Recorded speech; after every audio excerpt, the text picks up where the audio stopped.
Your first year, you were 100% club. Mm-hmm. Your second year, you were platinum club. These are club level achievements in the REMAX network. And this year, you're chairman. And so you're just, and these are in years that are down, slower real estate years for most agents and businesses. And you're just, you know, in the opposite path.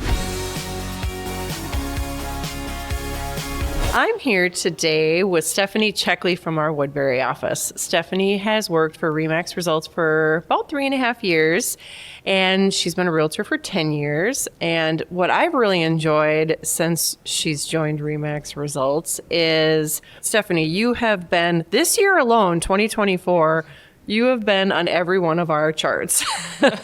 Our monthly top agent charts, our quarterly top agent reports. You are just climbing the charts. And there's a little bit of buzz about you and how you're growing very quickly in your success. And congratulations. I'm just really excited that I got a chance to pin you down and pick your brain. Yeah, I'm glad we got to do this. Thanks for joining. So let's just dive in. I want to hear a little bit about where you grew up, a little bit of your backstory. Yeah. Did you grow up in Minnesota? I did. I'm a Minnesota native, born and raised. Grew up in St. Paul, and went away to college at the University of Arizona when I was 18, and lived in Arizona after that. I did my undergraduate and my master's degree, my MBA, at the University of Arizona in Tucson. What is your MBA in?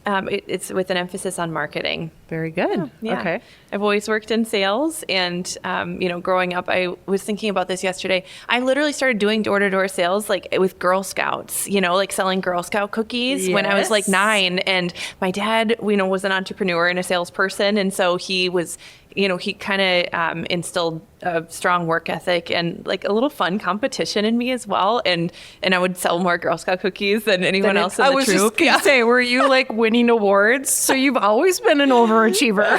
I remember he'd be like, okay, we're going to sell over 100 boxes. I'd like be going door to door and stuff. And and then, I've always worked in sales. And so, after grad school, I started working in sales, and within a year, I got a promotion with my company to implement a business unit into Sydney, Australia. And I was living in Phoenix at the time, and I was, in my mid-20s, and went off to Sydney, Australia to implement this business unit for this big Fortune 100 company. And, I actually was a Fortune 500 company. So, so what were you doing at this company? What type of company? So was I was working in business-to-business sales. So the company was Staples. I didn't like sell office products. I didn't wear a red shirt or anything like that. I was in their business-to-business division.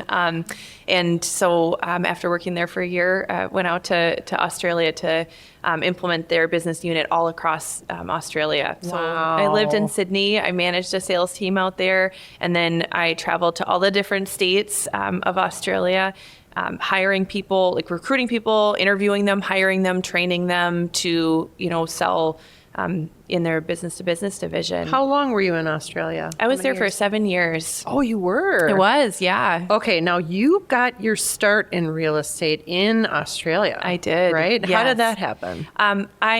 So I was part of a triathlon club in Australia, and that's actually where I met my husband. And cool. I was training. I'd never done a triathlon before, and with this guy who worked for me, he was like, "You should come to my triathlon club. It's really fun." And I thought, that sounds fun. Yeah, I'll do that. So I went, and I signed up for a triathlon. I started training for a triathlon. I'd never done like an ocean race or, a long distance bike race, but I just decided to do it and trained for it. And I met my husband through that club, so that was super fun. And I met somebody else there who, she was the national sales manager for this really large property developer. Okay. And she saw my work ethic, and she, we became friendly, and she asked me to interview for a role, managing a couple of communities for them.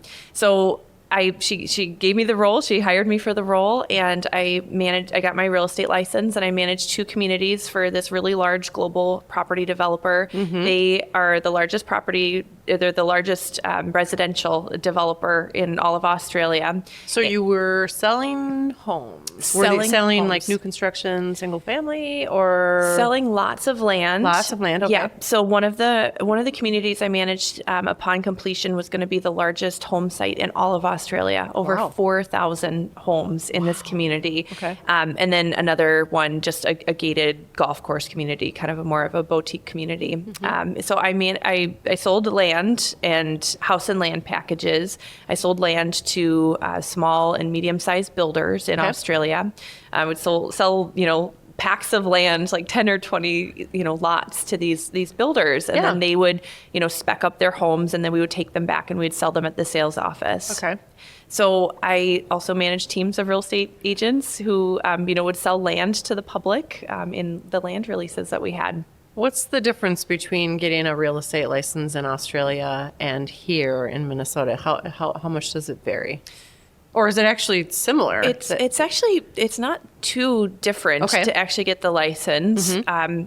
The system is a little bit different. They don't really have buyer's agents in Australia. Right. And a lot of the properties in Sydney, at least where I lived, were sold by auction. So you'd actually go to an auction, like by an auctioneer at the property. Okay. So it was very interesting to work in that market. And the median home price at that time was $1 million.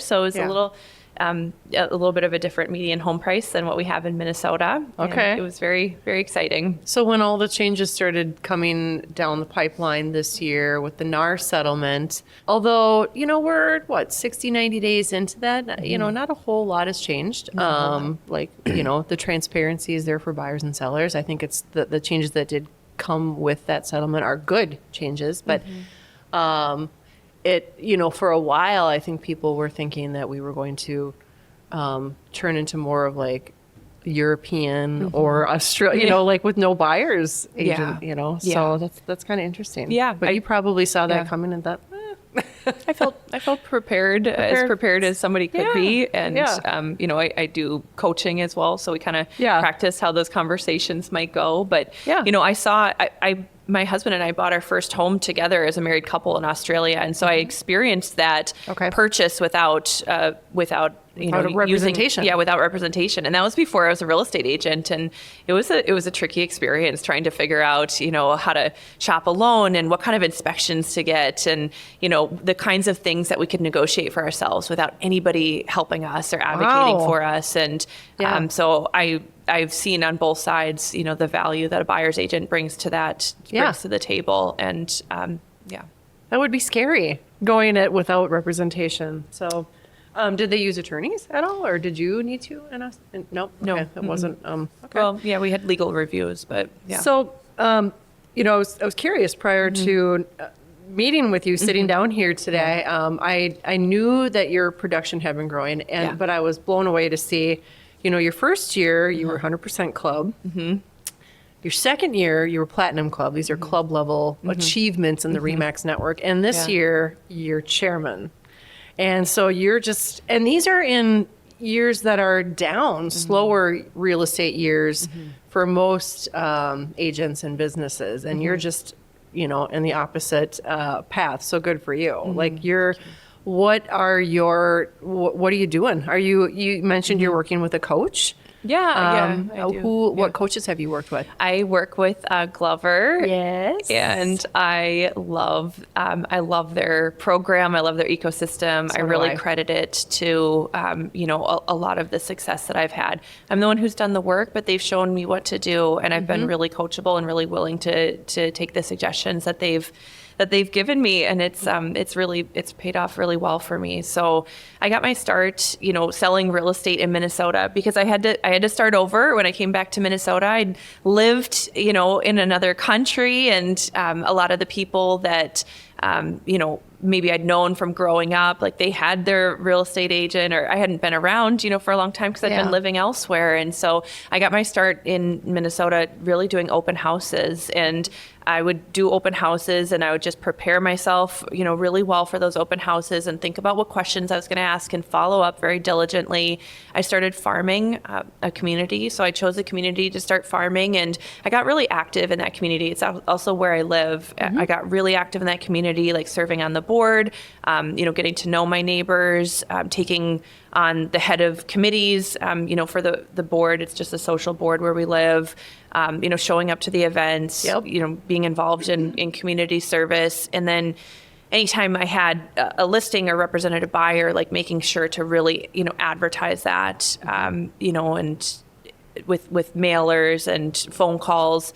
I made phone calls. I still make phone calls all the time. I think I've just always cold calling, like in the community where you're farming. Yeah, Really? yeah. Good for you. It's called circle prospecting. Yes. It's a nicer way to say cold calling. So, and some of the people I do know, so it's kind of funny when I call them and they're like, "Oh, hey, Stephanie," But awesome. but I just kind of talk through any discomfort around that, and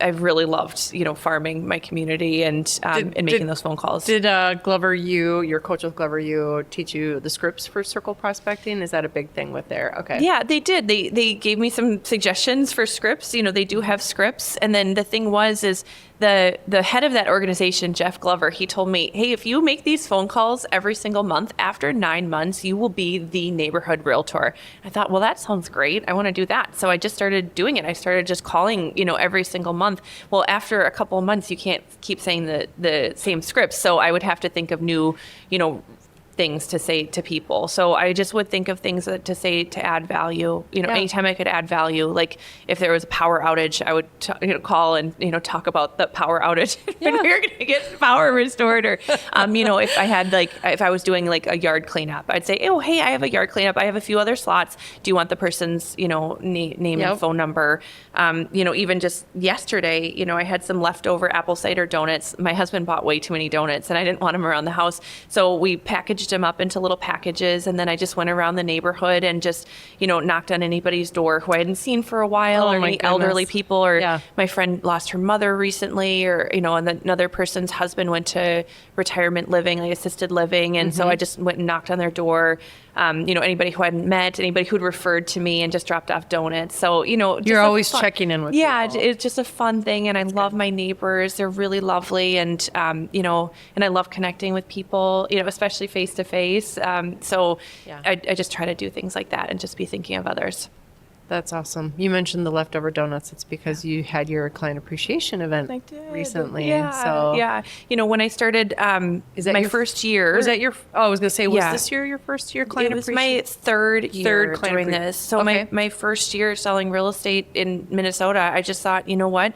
I'm going to, after I'd been doing it for, maybe a year or something like that, I thought, I just had started taking coaching, and somebody in that coaching group talked about it, a woman with results. And I just grabbed her at a break and I said, hey, can I talk to you about this? And she just told me, she was so willing to share. I love that about results agents. She was so willing to share what worked for her. And I just took everything she did and I just went with it. Yeah. And I invited all these people, and people came and they were excited about it. And do you know what?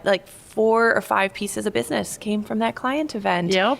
I had 5 closings, the next 9 months that I can directly relate to that client event. And so, it's great to be face to face with people. It's great to do something fun with them. And it's not even just about the client event. I get to talk to people beforehand, because there's a bunch of client touches before that event. And then afterwards as well, following up with them, thanking them for coming, sending them their pictures from the mini shoot in this instance, although I do a lot of other client events as well. I do a movie theater event. I did a pickleball event this year.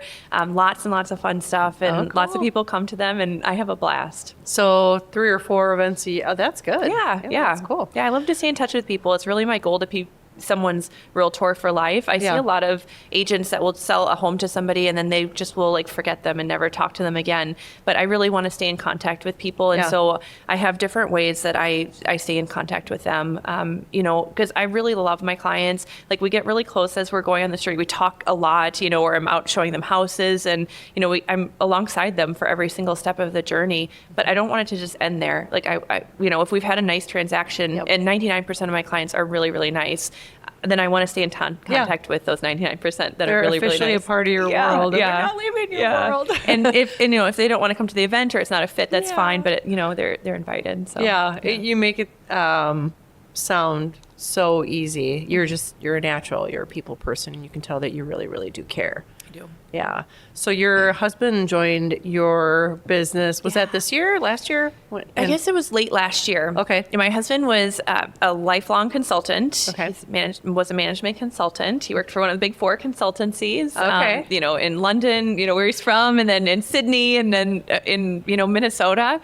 And he kept kind of climbing the corporate ladder, and the higher he got, the more they were wanting from him and the more he was traveling. And at some points he was traveling for 4-5 days a week. And we have little children at home, and it just was no longer serving our family. And so I talked to him for a year about, Was it your idea? it was my idea. It's for sure my idea. I love it. It was for sure my idea. And I just said, you know, essentially he has such an amazing skill set. What he did professionally was go into these really large organizations and help to solve problems and make them more efficient or implement, you know, systems.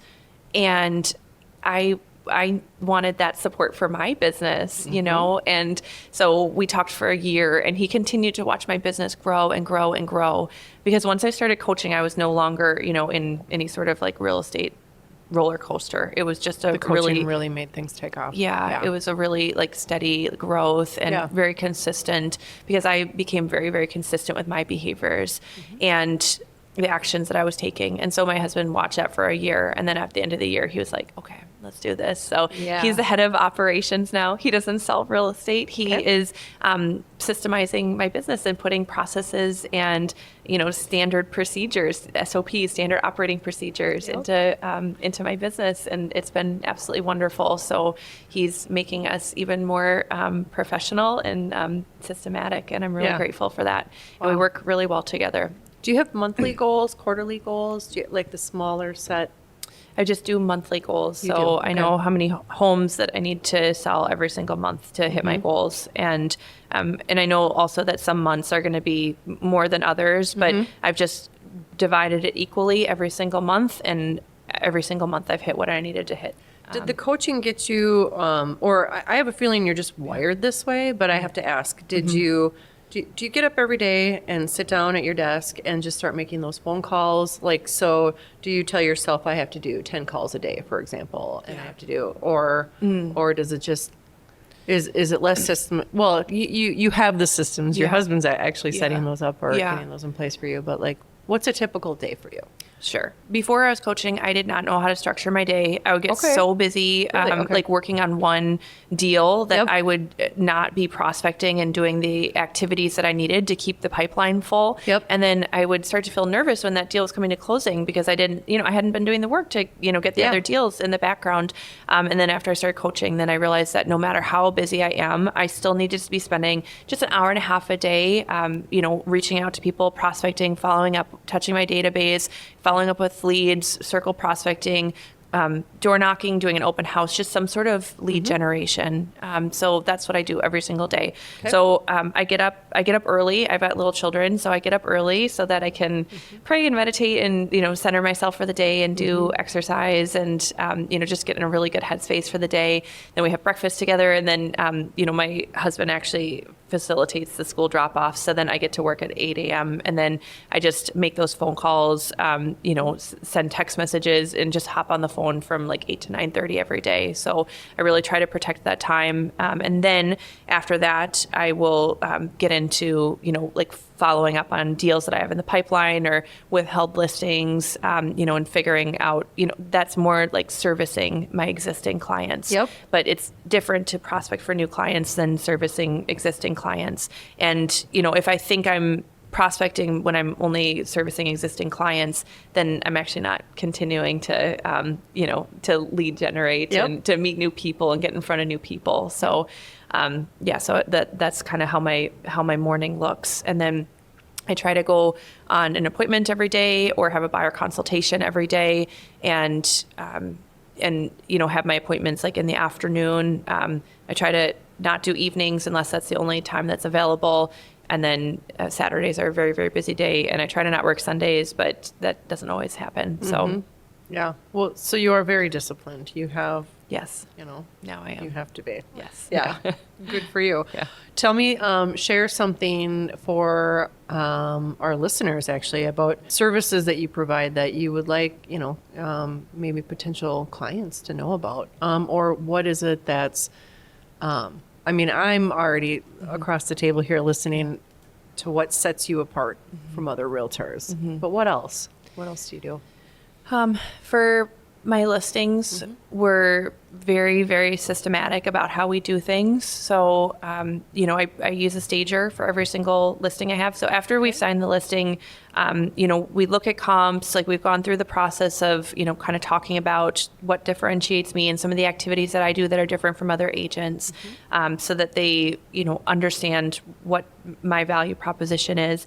After they've decided to work with me and we've got all the paperwork signed, I do use a stager for every single listing that I have. I find that the listing just shows so much better, and it looks so much better, and it photographs so much better when we've professionally staged it. I use a professional cleaner as well for every single listing that I have, so that the home is just absolutely sparkling and looks so great. We do floor plans and very high-end professional photography for every single listing, and I often will employ videography as well. So I have a YouTube channel, and we'll do videos, and some of the videos have gotten a lot of views. So it's great to be able to provide my clients with that kind of exposure as well. That's wonderful. Yeah, that's good. Yeah. What are you doing when you're not selling real estate, when you're not working in your business? Yeah. You mentioned your kids. Yeah. And are you doing any more triathlons? I've done a lot of triathlons in the most recent years. Yeah, I kind of got back into it. My husband and I love to, go for bike rides and travel. We've done some really good travel with our kids as well. We all go together when we do that. My kids are 3 and 6, so I love spending time with them and just, making sure that I'm, maximizing every moment that I have with them. They're just such special little people. And I signed up for a long distance swim this summer in Lake Superior. It's from Madeline Island to, I don't know, Bayfield or something. I'm not even sure. I've never been over there. Like how long? It's 2 miles. So I'd really, I've got to be training for that. So how long do you normally educate me on the triathlons? Like how long do you bike, swim, run? There's all different there's all different distances. Okay. So there's like full Ironman, which what do you typically I do not do full Ironman. Okay. That's like a whole second job practically. Okay. I have done half Ironman. Okay. Which is like a half marathon, and it's, like a, I don't know, 50-mile bike ride or something like that. I'm used to it in kilometers because I used to live in Australia, so that I don't know what those are in miles. Now recently I've just been doing shorter distances. Okay. So just sprint distances, like 800 or 900 yards, and then a 15 or 18-mile bike ride, and then a 5K run. Cool. So yeah, That's cool. Yeah, it's super when is fun. this long distance swim in Superior? It's in July or August. Yeah. Hopefully. Yeah. Sometime around then. So. When it's warmer, it's still colder. Warmer, yeah. I think Lake Superior, that it's a pretty cold lake, so I'm gonna figure out how to navigate through all that. That's I've never done cool. something like that before. Yeah. But it should be fun. And that's good. That's you and your husband are into that, and that are. you're always, looking for the next physical challenge, Yes. like climbing mountains or something. That's going to be next, right? Could be. Circling back to when you said you moved back here from Australia, so you didn't have the sphere, the neighborhood, the network. That's a perfect segue to advice for new realtors or people who are in the business and looking. You mentioned open houses. Was that a Glover U thing? Was that just something that everybody else was saying, get into open houses? What was it that you did that you think made the biggest difference in like really ingraining yourself in the community? Yeah. Getting to know. Open houses, an agent that I'd learned a lot from, just kind of taught me like how to, prepare for one and how to ask good questions when we're at the open house. And then just the value of following up afterwards, just like calling those people who came in and starting a conversation with them and just, adding them to my database and just trying to add value, with, my community, like just really being really active in my community. That's made a huge difference for me. And I love doing that as well. So it's super fun for me. Like, that does not feel like work. Like that feels like just a lot of fun. And, what happens when I'm making those monthly phone calls and, going to the community events and going to my board meetings and walking in the neighborhood and stuff is that people, before I even know a house is being listed, the neighbors will be like, oh, you have to call Stephanie, and then those clients are calling me. They know. Which is, that's so cool. And it's a huge honor.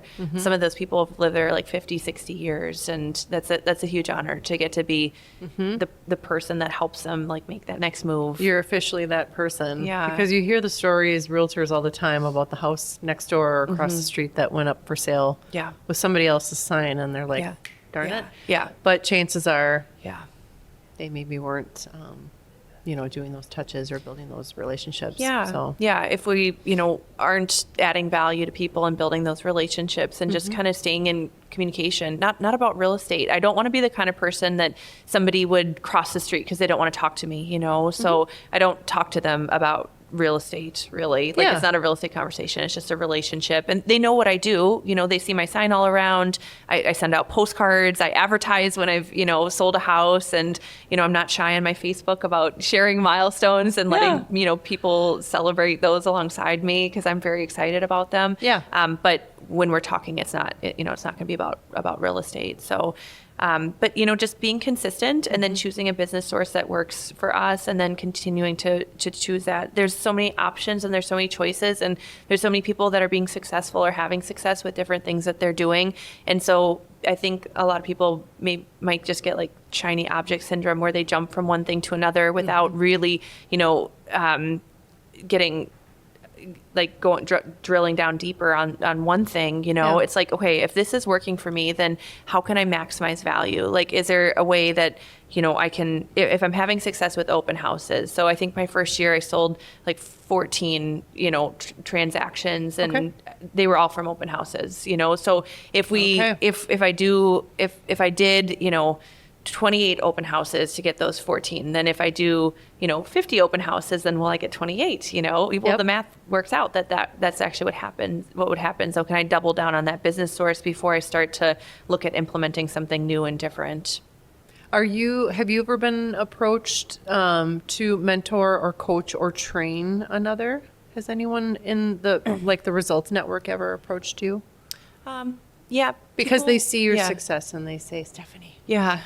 How you do it? How you doing it? Yeah, people will ask me a lot, like, if they can buy me coffee or if we can meet. And I'm always open to having those conversations and, meeting up with people. I love connecting with other people and, and they'll say like, oh, what's your secret? But I don't have a secret. I'm just doing the work. And that's kind of the,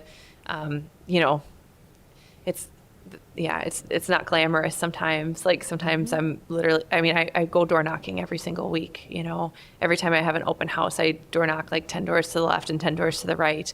That's not appealing for some people, but it's, something that I do consistently and I get good business from it. So, I just was having a conversation with someone about the 10, 10, 10. There's a third 10. Yeah. 10 to the left, 10 to the right, 10 across the street. Yeah. So that's, you're doing that. Okay. I do that. Yeah. Wow. I do that. Yeah. I love that. You seem like you're naturally a philanthropist. Like you give back. Talk to me about that. Do you do anything like that, or do you have any goals? Yeah. Along those lines? For every client event, I aim to incorporate a philanthropic element to the client event. So, for example, at my movie theater event, which is always in February, I rent out a theater. Invite all current past clients, anybody who's referred to me, anybody who supports my business, and treat them to popcorn and a soda and a movie, and it's a really great time. But also, I tell everybody to bring either any new or gently used clothing that they're no longer using, with an emphasis on winter coats. And we collect so much clothing for Woodbury Foundation, and so every single client event that I have, There's some sort of community give back. Yeah, we choose an organization, and then we contribute to that organization in whatever way that they need. Wonderful. That's awesome. Well, I'm going to repeat something you just said. It's no secret. I just do the work. Yeah, it's really no secret. I just do the work. Yeah. And you're working your tail off, and it shows. And you care about your clients. You can really tell. Yeah. And that's, people just gravitate to you. Yeah. Thank you. So I you appreciate deserve that. all the success that you're achieving. Thank you. So I appreciate this that. has been wonderful.